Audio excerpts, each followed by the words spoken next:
베트남 축구대표팀을 이끄는 박 감독은 베트남 축구협회와의 재계약 협상을 앞두고 있다. 양측의 계약은 다음 해 1월 종료되는데 계약이 끝나기 3개월 전인 10월 재계약 여부를 결정하게 된다. 9월 A 대표팀과 22세 이하 대표팀의 일정이 종료된 만큼 본격적인 협상이 시작될 것으로 보인다. 베트남 축구협회는 지난 7월 재계약 조건으로 다음 아시안컵 결승 진출이라는 황당한 요구를 내걸었다. 아시안컵 결승은 아시아 최강자로 불리는 한국조차도 최근 7번의 대회에서 단 한 번 밟을 정도로 난이도가 높은 미션이다. 베트남은 아예 간 적도 없다. 아시아에서 피파 랭킹이 15위에 불과한 베트남이 목표로 삼기에는 지나치다. 박 감독 사정에 밝은 한 관계자는 협회 핵심 관계자가 내건 조건인데 사실상 말이 안 된다. 납득이 불가능한 조건으로 봐도 무방하다. 박 감독이 큰 부담을 느낄 수밖에 없다. 일부 언론에서는 연봉 때문에 이견 차가 있다고 보도하기도 했지만 돈이 문제가 아니라 협회의 무리한 요구가 걸림돌인 상황이라며 난색을 표했다. 베트남이 박 감독과의 재계약을 원하는 것은 당연하다. 박 감독 부임 후 베트남은 아시아 축구의 신흥강호로 급부상했다. 23세 이하 U23 선수들이 출전했던 아시아 축구연맹 AFC U23 챔피언십 준우승을 차지하는 새 역사를 썼고 아시안게임에서도 4강에 진출하는 이변을 연출했다. A 대표팀의 성과도 뚜렷했다. 베트남이 그토록 염원했던 스즈키컵에서 무려 10년 만에 챔피언에 등극하며 동남아시아 최강자 자리에 등극했다. 올해 아시안컵에서도 12년 만에 8강에 진출하며 상승세를 이어나갔다. 베트남의 국제축구연맹 피파 랭킹이 97위로 아시아에서는 15위에 불과한 것을 감안하면 놀라운 성과였다. 승률을 보면 박 감독의 베트남이 전과 얼마나 달라졌는지를 명확하게 확인할 수 있다. 박 감독 부임 전 베트남은 월드컵 예선과 스즈키컵 등 주요 A매치, 친선 경기 제외에서 5승 2무 4패로 56%의 승률을 기록했다. 하지만 박 감독이 사령탑에 오른 후에는 12승 6무 4패로 승률이 62%로 상승했다. 훨씬 더 많은 경기를 치렀음에도 승률이 올라가는 약진이 돋보였다. U23 대표팀의 성적도 12승 1무 8패, 승률 59%에서 15승 1무 6패 승률 74%로 크게 올라갔다. 승률을 올려 주요 대회에서 높은 순위에 올라가는 성과를 올렸다. A 대표팀에만 집중해도 힘든데 U23 대표팀까지 병행하며 기복 없는 성적을 유지했다. 박 감독에게 더 높은 점수를 줄 수 있는 대목이다. 베트남은 박 감독 부임을 통해 상징적인 면까지 얻었다. 스즈키컵 우승으로 동남아시아 최강자 자리에 올랐는데 무엇보다 라이벌인 태국의 자존심을 완벽하게 눌렀다는 점에서 의미가 크다. 베트남은 태국과 강력한 라이벌 관계를 형성하고 있다. 원래 태국이 1인자 이미지가 강했다. 그러나 박 감독이 지휘봉을 잡으면서 전세가 역전됐다. 올해 킹스컵에서 베트남은 태국 원정에서 승리했다. 최근 월드컵 예선에서도 원정 무승부를 거두었다. 지난 3월 U23 대표팀은 AFC U23 챔피언십 예선에서 태국을 4-0으로 대파했다. 과거에는 베트남이 태국을 두려워했다면 이제는 태국이 베트남을 부담스러워하는 상황이 됐다.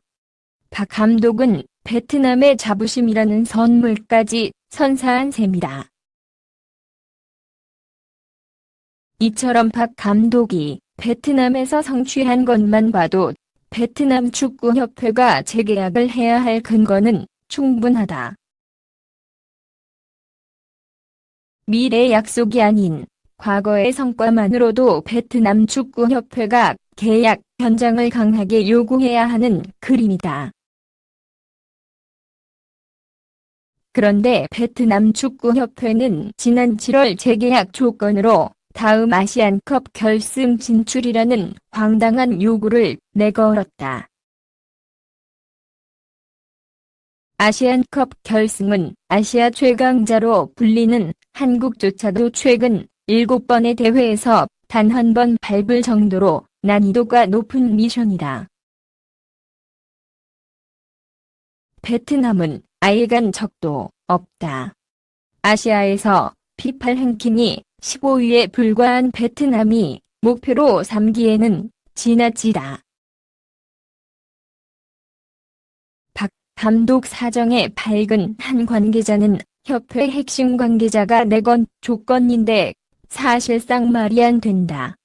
납득이 불가능한 조건으로 봐도 무방하다. 박 감독이 큰 부담을 느낄 수밖에 없다. 일부 언론에서는 연봉 때문에 이견 차가 있다고 보도하기도 했지만 돈이 문제가 아니라 협회의 무리한 요구가 걸림돌인 상황이라며 난색을 표했다. 그렇다고 베트남 축구협회가 박 감독 손을 잡지 않으면 따로 대안이 있는 것도 아니다. 전 국민적 영웅이 된 박 감독과의 재계약에 실패하면 베트남 축구협회는 큰 비난을 받을 게 분명하다. 반면 박 감독은 아쉬울 게 없다. 이미 이룰 것은 다 이룬 박 감독이 베트남 축구협회의 무리한 조건을 수용해 재계약에 응할 이유를 찾기 어렵다. 협상의 열쇠를 쥐인 쪽은 의심의 여지 없이 박 감독이라는 의미다. 지난 8일 살딩크가 히딩크를 이기는 일대 사건이 있었습니다. 박항서 히딩크 감독이 각각 이끄는 22세 이하 U22 베트남 중국 축구 국가대표 친선 경기에서 베트남이 2-0으로 완승했습니다. 이날 경기는 다소 일방적이었다. 중국은 전반 내내 적극적인 전방 압박을 시도했지만 측면 수비에 약점을 보였다. 결국 베트남의 역습마다 기회를 내주며 무너졌다. 중국은 응우옌띠엔 린에게 전반 18분과 후반 14분 멀티골을 내주며 무너졌다. 히딩크 감독은 경기 막판 선발 명단에서 제외했던 에이스 장인인까지 투입했지만 한 골도 만회하지 못하고 무너졌다. 베트남 안민투도는 베트남은 원정이었지만 상대보다 훨씬 잘했다. 조직력이 부족한 중국을 상대로 박항서호가 경기를 지배했다라고 지적했다. 자신감이 붙은 베트남 언론은 중국 축구에 대해 기대 이하라고 평가했다. 베트남 인민일보는 올림픽 전초전으로 결과는 중요하지 않다. 하지만 박항서호는 완성도 높은 수비를 보여줬다. 공격에선 윙어들의 속도를 살려 위협적인 역습을 가했다. 이러한 움직임에 중국은 전혀 대처하지 못했다. 두 골 모두 박항서 축구로 만든 것이라고 호평했다.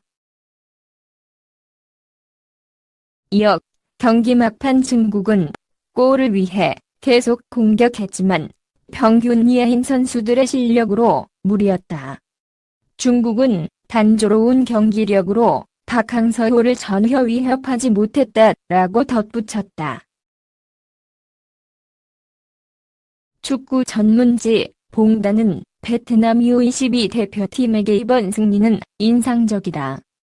박항서 감독은 경기장에서 스승을 이겼다는 점이 인상적이라고 평가했다.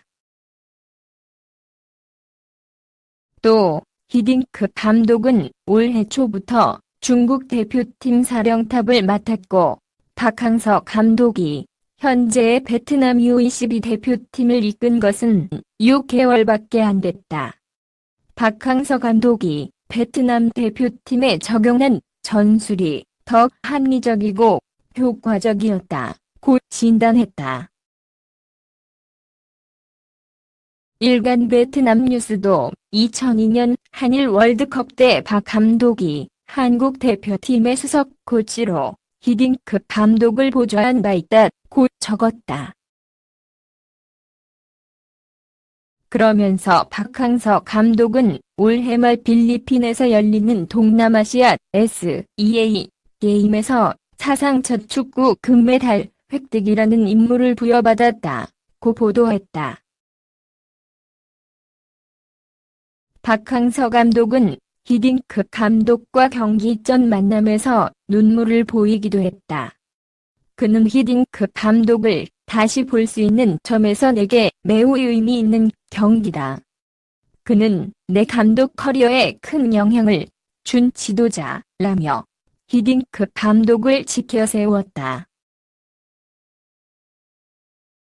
베트남 매체 탄비에든 박항서 감독은 승리 후 자신의 멘토인 히딩크 감독에게 존경심을 드러냈다.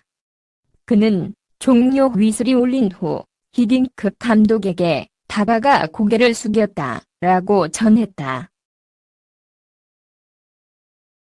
박항서 감독 역시 겸손함을 잃지 않으며 히딩크 감독의 리더십을 언급했다. 그는 경기 이후 기자회견서 선수들이 기대했던 것보다 더 잘 뛰어 매우 기쁘다.